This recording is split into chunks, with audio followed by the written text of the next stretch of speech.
Wenn du neu in Deutschland bist, dann musst du dich als erstes hier anmelden. Aber wie läuft das eigentlich genau ab? Und was braucht man dafür? Ich erkläre dir das jetzt ganz einfach, Schritt für Schritt, wie die Anmeldung funktioniert, was du alles brauchst und auch welchen Brief du nach der Anmeldung bekommst. Ich bin Daiva und ich helfe dir am Anfang in Deutschland hier besser klarzukommen. Also ich versuche dir die Sachen hier ganz einfach und verständlich zu erklären, so dass du das auch wirklich verstehen kannst. So, lass uns dann mal zusammen die Anmeldung anschauen. Als erstes ist es super wichtig, sobald du in eine Wohnung oder WG oder auch nur in ein Zimmer eingezogen bist, du musst dich hier in Deutschland anmelden. Also du musst dich hier registrieren. Und das musst du innerhalb von 14 Tagen machen. Das ist super wichtig.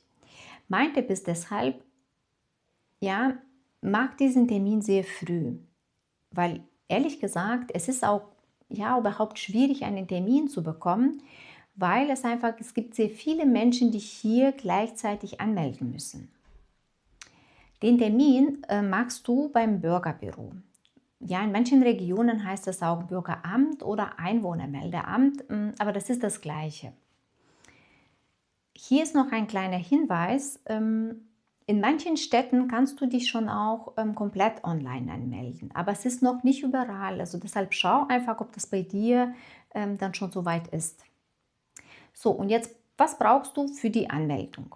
Also auf jeden Fall brauchst du deinen Ausweis oder Reisepass. Wenn du nicht aus der EU kommst, brauchst du auch deinen Aufenthaltstitel.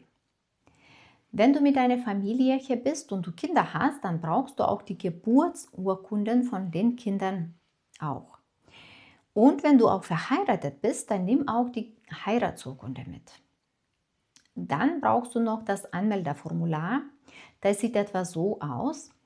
Das kannst du meistens schon auch online ausfüllen und ausdrucken. Also genau da, wo du auch den Termin buchst. Das ist am Anfang vielleicht, ja, sieht vielleicht so ein bisschen kompliziert aus, aber es ist eigentlich nicht so schwer. Vieles, was du da eintragen musst, sind einfach deine persönlichen Daten. Dann gibt es noch die Wohnungsgeberbestätigung. Die sieht etwa so aus. Die musst du unbedingt mitbringen. Die bekommst du von deinem Vermieter. Das ist einfach die Bestätigung, also von ihm, dass du wirklich da in dieser Wohnung oder da, wo du wohnst, dass du tatsächlich da wohnst. Und ich würde dir auch empfehlen, deinen Mietvertrag mitzunehmen oder Kopie davon. Also ich musste damals das vorzeigen. Okay, so dann gehen wir zu dem Termin selbst. Wenn du beim Bürgerbüro ankommst, musst du meistens erst kurz warten. Es gibt da meistens so eine Anzeigetafel mit den Nummern und wenn du dran bist, wird deine Nummer angezeigt. Die Nummer bekommst du entweder schon bei der Terminbuchung oder direkt vor Ort an so einem Automaten. Und wenn du dran bist, gehst du einfach zum Schalter. Ja, meistens geht es hier eigentlich auch ziemlich schnell. Deine Dokumente werden hier geprüft und wenn alles passt, bekommst du dann auch direkt eine Meldebescheinigung. Das ist einfach der Nachweis, dass du hier jetzt in Deutschland offiziell angemeldet bist. Und dann bist du schon fertig. Es ist nur eine wichtige Sache.